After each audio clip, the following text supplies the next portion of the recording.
नमस्कार, म रमित पाण्डे। आज हामी कैलालीको चिसापानीमा सञ्चालनमा आएको चिसापानी एडभेन्चर रिसोर्टमा आइपुगेका छौँ, जहाँ कर्णालीको छेउमा जिप लाइन सरर चढ्न पाइन्छ र रिसोर्टमा चाहिँ मिठा मिठा खानेकुरा पनि भइहाले। यो ठाउँमा सुनमा सुगन्ध थपिएको चिसापानी एडभेन्चर रिसोर्टमा आज हामी आइपुगेका छौँ। आज हामी चिसापानी एडभेन्चर रिसोर्ट यो ठाउँमा सञ्चालन गर्न आखिरमा किन आवश्यकता पर्यो, आज हामी त्यही विषयमा कुराकानी गर्छौँ र यहाँ आउने आन्तरिक पर्यटकहरू के भन्छन् त आज हामी केही पर्यटकसँग कुराकानी पनि गर्नेछौँ। आउनुहोस् हामी यस रिसोर्टका सञ्चालकसँग सुरुमा कुराकानी गरौँ, त्यसपछि हामी अन्य थप आन्तरिक पर्यटकसँग कुराकानी गर्नेछौँ। चिसापानी एडभेन्चर रिसोर्टमा हामी आइपुगेका छौँ र आन्तरिक पर्यटक बढावा गर्ने र आन्तरिक पर्यटकलाई बढाउने राम्रो माध्यम हुन सक्छ। नजिकै जिप लाइन छ। हामी रिसोर्टको भित्रका केही भागहरूमा पनि जान चाहन्छौँ र सञ्चालकसँग पनि कुराकानी गर्नेछौँ। मैले पर्यटकसँग कुराकानी गर्ने भनिसकेको छु र यतिखेर बसन्त बास्तोला सर, नेत्रडाङ्गी सर, म छु, धेरैजना छौँ हामी र यहाँनिर सञ्चालक सरसँग पनि कुराकानी गर्न चाहन्छु। म हामी भित्रै गएर कुराकानी गरौँ। एडभेन्चर रिसोर्ट आन्तरिक पर्यटक बढावा गर्नको लागि एकै महत्त्वपूर्ण स्थान बनेको छ र सर यहाँलाई स्वागत छ कार्यक्रममा। धन्यवाद सर। आरामै हुनुहुन्छ? आराम छ। सञ्चालन गरेको कति भयो सर एडभेन्चर रिसोर्ट? 2076 साल माघ 16 गते यसको चाहिँ डाक्टर महावीर पुन यहाँ आएर चाहिँ एउटा मैले चाहिँ विविध कार्यक्रम गरेर चाहिँ सञ्चालन गरेको थिएँ। त्यसबेला राष्ट्रिय आविष्कार केन्द्रले केही हामीले आर्थिक सहयोग पनि गरेका थियौँ। जस्तो सर यो हजुरको सुरुमा चाहिँ कसरी कन्सेप्ट आयो, यो ठाउँमा रिसोर्ट चलाउनुपर्छ भन्ने खास किन सञ्चालन गर्नुभयो, कसरी कन्सेप्ट सुरुमा त्यो पहिलो? धेरै राम्रो प्रश्न। म चाहिँ नर्वेमा 3 वर्ष एउटा गेट्सबी भन्ने होटलमा काम गरेँ। अब त्यहाँ पनि अब हामी जति पनि डेभलपिङ कन्ट्रीबाट अथवा एसियन मुलुकका जति पनि स्टुडेन्ट भिसामा जाने हो, प्रायः हामीले गर्ने काम भनेको होटलमै हो।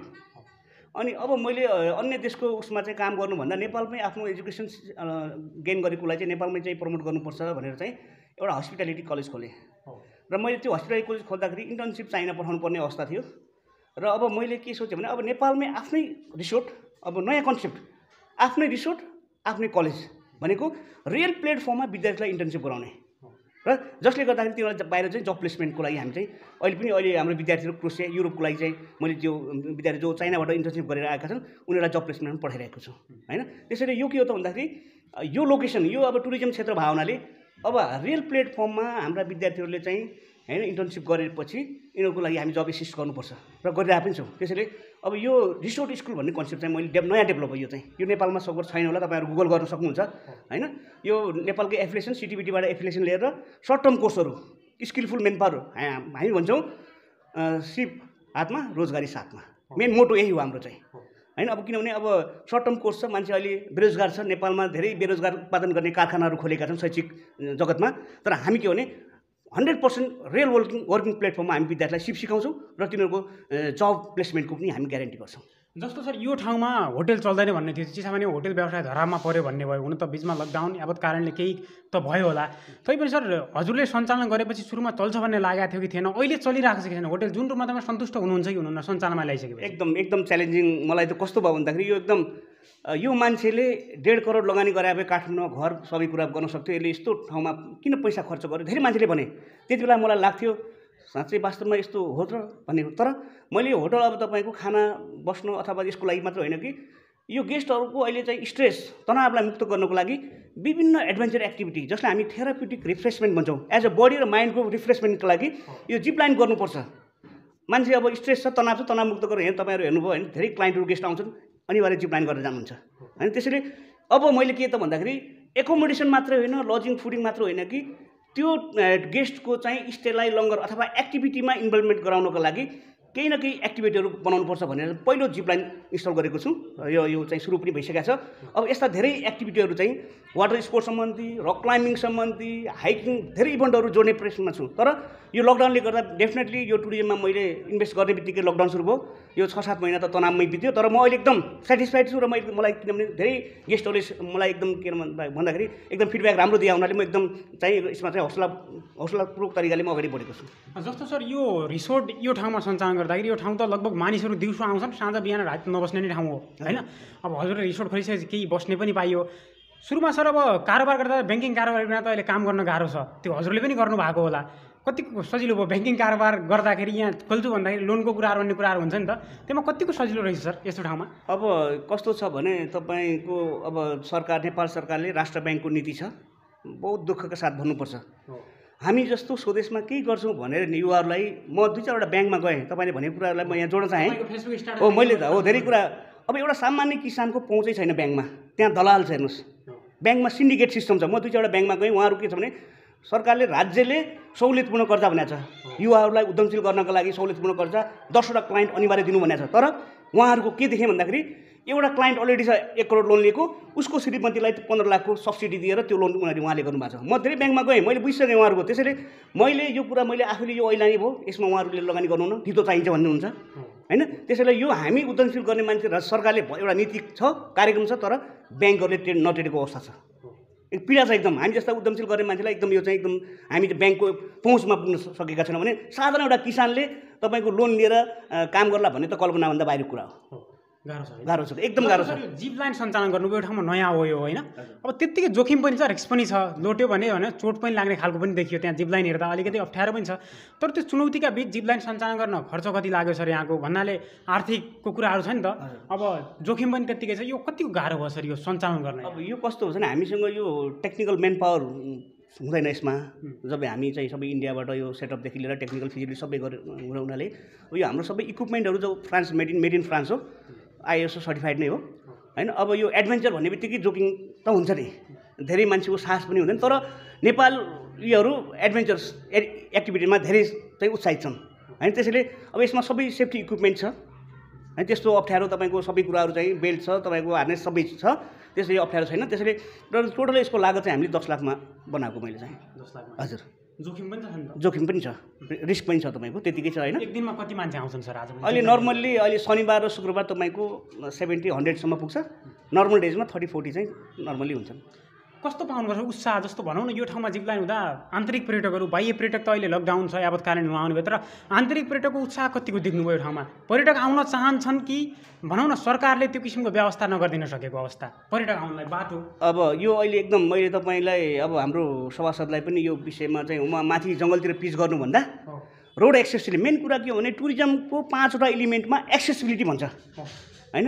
Main attraction activity and accommodation भन्दा पनि मेन पहुँच हुनु पऱ्यो।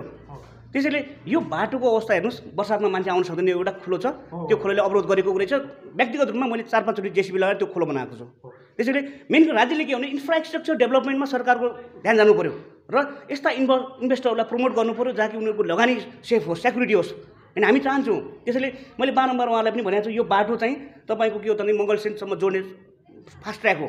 यसमा राज्यको लगानी चाहिँ यो 2048 सालदेखि मङ्गलसेन ट्र्याक्टर बाटो हो यो। अहिलेसम्म अलपत्र पठाएको छ। अहिले नेताहरू के छ भने सेती लोङमार्ग बनाएको छ, यतापट्टि प्रदेशको के अरे यो गौरवको योजना बनाएको छ, नयाँ रुख ठुल्ठुला रुखहरू कहाँ छन् त्यहीँतिर बाटो दिने भने जो बनिरहेको बाटो त्यसमा ध्यान छैन। जहाँ कमिसन छ, जहाँ रुखहरू टाल्नुपर्ने छ त्यहाँ नेताहरूको ध्यान छ। हेर्नुहोस् एकदम यो किनभने हाम्रो यो कालीकोट सुर्खेतको बेल्ट यो मनाल गाउँपालिका सबैको यो रुट भनेको मेरो ब्याकबोन हो कि। यही नै प्रमोट गरिदियो भने तपाईँको टुरिज्म त यो कर्णाली कोरिडोरमा कति फस्टाउँछ हैन। यसको सम्भावना धेरै छ। तर नेताहरू जहाँ कमिसन छ त्यहाँ दौडिरहेका छन्। तर सर हजुरले भनेको कुरा साँचो पनि हो, किनकि दुईवटा हामीसँग स्थानीय सरकार भयो, मोहनन्याल र लम्केचुवा। अब त्यसैमा सुर्खेत पञ्चपुरी र अन्य पालिकाहरू पनि भइहाले। तर यो बाटो बनिदिएको भए यहाँबाट जुम्लासम्म पनि यात्रा गर्न सहज हुने भन्नुभयो हजुरले, पर्यटक पनि बढ्ने कुरा गर्नुभयो, स्थानीय सरकार पनि आयो। तर जति हामीले अपेक्षा गरेका थियौँ त्यति बाटो बन्न सकेन, त्यतिकै कुनै बाटो बनेकै देखिएन नि सर। त्यही त अब तपाईँको के छ भन्दाखेरि अब यो माथि राजकानातिर त्यो त्यहाँ मान्छेहरूको जहाँकै पहुँचै छैन, सीमित मान्छेहरू थोरै हैन। हामीले अधिकांश म्याक्सिमम के हो त भन्दाखेरि धेरै जनताले सेवा कहाँबाट पाउने त्यो कुरा हेर्नुपर्छ। त्यसैले जहाँ चाहिँ बढी चाहिँ बाटो चाहिँ हैन जो मान्छे जो हिँडिरहेको छ त्यो बाटोलाई बढी प्रायोरिटी दिनुपर्ने हो। त्यसैले यो बाटो चाहिँ 2048 सालदेखि अहिलेसम्म ओझेलमै परेको छ। मैले बारम्बार यहाँका नेताहरूलाई बारम्बार भन्छु हैन, फोनमा मेरो एउटै मात्रै के भन्दाखेरि यो रोडलाई चाहिँ पहिलो प्रायोरिटी। यहाँ हिँड्ने मान्छेहरूले तपाईँहरूको जय जय गान गाउँछ हैन। त्यसैले अब बन्ने क्रममा भनेका छन्, आशा छ यो चाहिँ बन्नुपर्छ। बनेपछि यहाँका जनताहरूको लिभिङ स्ट्यान्डर्ड धेरै हाई हुन्छ। सरकारलाई के भन्न चाहनुहुन्छ? सरकारलाई अब यो पर्यटन अब अहिले चाहिँ आन्तरिक पर्यटन नै हो हाम्रो चाहिँ हैन। किनभने अब यो लकडाउनले गर्दाखेरि मान्छेहरू बाहिरबाट आउने अवस्था छैन। यो हाम्रो पर्यटन मन्त्रालयले पनि 2 दिन बिदा दिने एउटा प्लान बनाउनु भएको थियो र यो अहिले चाहिँ 6 महिनासम्म चाहिँ निसासिएर बसेका मान्छेहरूलाई बाहिर अब नयाँ डेस्टिनेसनहरू छन्, त्यो डेस्टिनेसन सरकारले चाहिँ प्रमोट गर्नु पर्यो, प्रसार गर्नु पर्यो र हैन नेपाली पर्यटन व्यवसायहरू चाहिँ लाई अलिकति हैन तिनीहरूको चाहिँ लगानीलाई इन्भेस्टमेन्टलाई चाहिँ प्रोटेक्सन गर्ने चाहिँ इन्भाइरोमेन्ट क्रिएट गरिदिनु पर्यो। चिसापानी पुल हेर्ने मान्छेले एकचोटि एडभेन्चरमा आएर जिप लाइन खेलिदिनु होला भन्न पनि अनुरोध गर्नु पऱ्यो सर। डेफिनेटली तपाईँ चिसापानी आइसकेपछि एडभेन्चर चाहिँ एक्टिभिटीमा उनीहरूको इन्भल्भमेन्ट छ। अब यो वर्ष त धानियो, अर्को वर्ष डेफिनेटली नयाँ इभेन्ट हुन्छ। तपाईँहरूले आएर फेरि अर्कोचोटि पनि तपाईँ यो ठाउँमा नयाँ कुरा देख्न सक्नुहुन्छ। नमस्कार, हजुरको नाम भन्नुहोस् त। मेरो नाम लीला नेउपाने, म बर्दियादेखि आएको यहाँ। कस्तो लाग्यो त जिप लाइन रहेछ? जिप लाइन भनेको हाम्रो अब यता सुदूरपश्चिमको लागि अहिले कर्णाली चिसापानीमा एउटा हाम्रो यहाँ होटल, अब पहिला टाइगर होटल भनेर भन्थे, अहिले यहाँ चाहिँ राम्रो व्यवस्था छ जिप लाइनको लागि। हाम्रो साथीहरू नेपालवासीहरू जहाँसम्म हाम्रो यो मिडियाले पुर्याउला, संवाददाताले पुर्याउला, सबै हाम्रो साथीभाइहरू आइदिनु होला, घुम्नु होला, हेर्नु होला कर्णाली चिसापानी भनेको के कस्तो रहेछ त भनेर सबै हाम्रो नेपालवासीहरूलाई आइदिनुहोस् है त। हाम्रो यो ठाउँ कस्तो छ त? कस्तो छ? आनन्द लाग्छ, एकदम आनन्द छ, रमाइलो छ। आउनुहोस्, घुम्नुहोस्। भोलि केही यो ठाउँलाई तपाईँहरू आएर हेरिदिए बापत केही हाम्रो यो देशमा विकास हुन्छ कि त भनेर हजुरहरूलाई म यही आग्रह गर्छु। जिप लाइनले पर्यटक कतिको तान्यो जस्तो लाग्छ यहाँलाई? मलाई जिप लाइनले जहाँसम्म पर्यटकहरू धेरै ताने जस्तो लागिरहेछ। अहिले नयाँ नयाँ छ, खासै अहिले बाहिरसम्म यो हल्लाहरू चाहिँ पुगिरहेको छैन। अब पुग्छ। साथीहरू धेरैजना घुमेका छन्, आएका छन्, गएका छन्। उनीहरूले यो ठाउँलाई राम्रो छ भनेर जहाँसम्म हामीले तारिफ गर्नुभन्दा पनि उहाँहरूले तारिफ गरिदिएमा हामी चाहिँ खुसी हुन्थ्यौँ कि जस्तो मलाई लाग्छ। जिप लाइनको अनुभव लिन आउनु पर्यो नि सबैजना। जिप लाइनको अनुभव लिन सबैजना आउनु पर्यो, आएर चढिदिनु पर्यो, हेरिदिनु पर्यो होइन त। त्यसपछि चाहिँ अनुभव जिप लाइनको बारेमा के कस्तो रहेछ त भनेर उहाँहरूले बुझिदिएमा हामी धेरै खुसी हुनेवाला छौँ। आन्तरिक पर्यटक बढाउनको लागि यो महत्त्वपूर्ण काम हो। आन्तरिक पर्यटकहरू बढाउनलाई महत्त्वपूर्ण काम हो। महत्त्वपूर्ण हाम्रो यो ठाउँ छ। महत्त्वपूर्ण यदि नभएको भए जिप लाइन हाम्रो कसरी चलिरहेछ? अब सबै तपाईँ हामी मिलेर यसलाई चलाउनु पर्यो। जिप लाइन भनेको एउटा महत्त्वपूर्ण चिज पनि हो, हेर्नलाई पनि रमाइलो छ। निरा अधिकारी, कहाँबाट आउनु भएको? राजापुर, बर्दिया। जिप लाइन चढ्नु भयो आज होइन? हजुर, कस्तो लाग्यो? एकदमै रमाइलो लाग्यो। यो जिप लाइनमा चाहिँ अरू को आउनु भएको छैन, उहाँले चाहिँ आएर यहाँको उसको अनुभव लिएर जानु होला भन्छ। नाम भन्नुहोस् त। मेरो नाम चाहिँ लक्ष्मी नेउपाने, कहाँबाट आउनु भएको? टिकाउटदेखि। जिप लाइन पहिलोचोटि चढ्नु भयो? हजुर, कस्तो लाग्यो? एकदम राम्रो, रमाइलो लाग्यो। के भन्नुहुन्छ, आन्तरिक पर्यटकहरू आउनु जरुरी छ? आउनु त्यही राम्रो छ। हजुरको नाम भन्नुहोस् त। मेरो नाम कल्पना नेउपाने, कहाँबाट आउनु भएको? टिकापुर। यो टिकापुरबाट आउनु भएको चाहिँ कस्तो लाग्यो त जिप लाइन रहेछ यहाँ? एकदम रमाइलो लाग्यो, आनन्द लाग्यो, राम्रो लाग्यो कि हजुर। जस्तो यो कर्णालीको छेउमा यसरी चढ्न पाउँदा कस्तो लाग्यो? कहिले चढ्नु भएको थियो? कहिले चढेको थिएन मैले, फर्स्ट टाइम, एकदम राम्रो लाग्यो। हजुर, के भन्नुहुन्छ उहाँलाई, सञ्चालकलाई?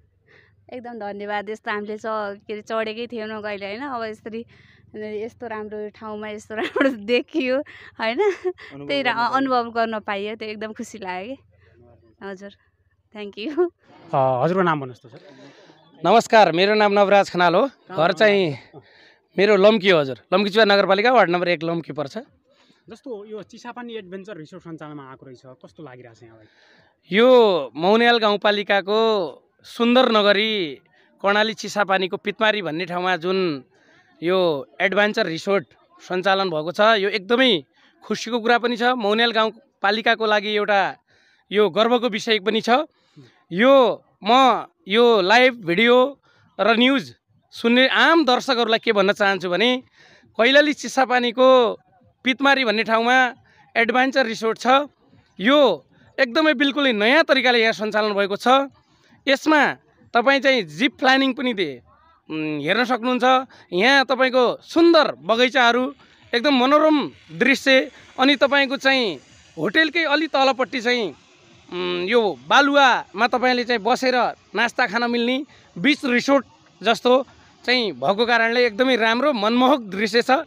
यसले अन्ततः मौनियाल गाउँपालिका र समग्र कैलाली जिल्लाको शान चाहिँ बढाएको छ। यहाँहरू सम्पूर्णलाई एकचोटि हेर्न छुट्नु भएको छ भने यहाँ हेर्न आउनुहोला, घुम्न आउनुहोला भन्ने चुली निम्तो दिन चाहन्छु। र यो सञ्चालकलाई पनि, यहाँको प्रोप्राइटर आदरणीय दाइ तपेन्द्र रावलाई पनि म धन्यवाद दिन चाहन्छु। जस्तो यो ठाउँ त आफैमा सुन्दर पनि छ, अब यसमा पनि यो रिसोर्ट खोलियो जहाँ एडभेन्चर रिसोर्ट, जहाँ जिप लाइन छ होइन, यसले गर्दा अझै आन्तरिक पर्यटकहरू आउनु जरुरी छ। आन्तरिक तथा बाह्य पर्यटकले कस्तो भूमिका खेल्नु पर्यो? हाम्रो ठाउँ त पर्यटक त बढाउनु पऱ्यो नि। अब हो, एकदमै धन्यवाद, राम्रो क्वेसन उठाउनु भयो। हामीसँग यदि कैलाली जिल्लाको विकास गर्ने हो, मौनियाल गाउँपालिकाको विकास गर्ने हो भने आन्तरिक तथा बाह्य पर्यटन हामीले भित्र्याउन सक्नुपर्छ। यो भित्र्याउने एउटा माध्यम मलाई लाग्छ यो रिसोर्ट पनि एक हो। एडभेन्चर रिसोर्ट जुन छ आन्तरिक र बाह्य पर्यटक भित्र्याउने एउटा माध्यम छ। यसको तपाईँ हामी सबै लागेर प्रचार प्रसार गरौँ र आउने पर्यटकहरूलाई पनि सहज सुरक्षासहित हामी चाहिँ उहाँहरूलाई यो गन्तव्यमा पुगाउँ। किनभने यहाँ एकदमै तपाईँको चाहिँ कैलाश तीर्थ यात्रा गर्ने साथीहरूको लागि पनि एकदम पवित्र कर्णाली चिसापानी छ। अनि अलि माथि जानुहुन्छ भने मौनियाल गाउँपालिकाको वार्ड नम्बर 7 को त्रिवेणीमा भेरी र कर्णाली मिसेको त्रिवेणी दोभान छ।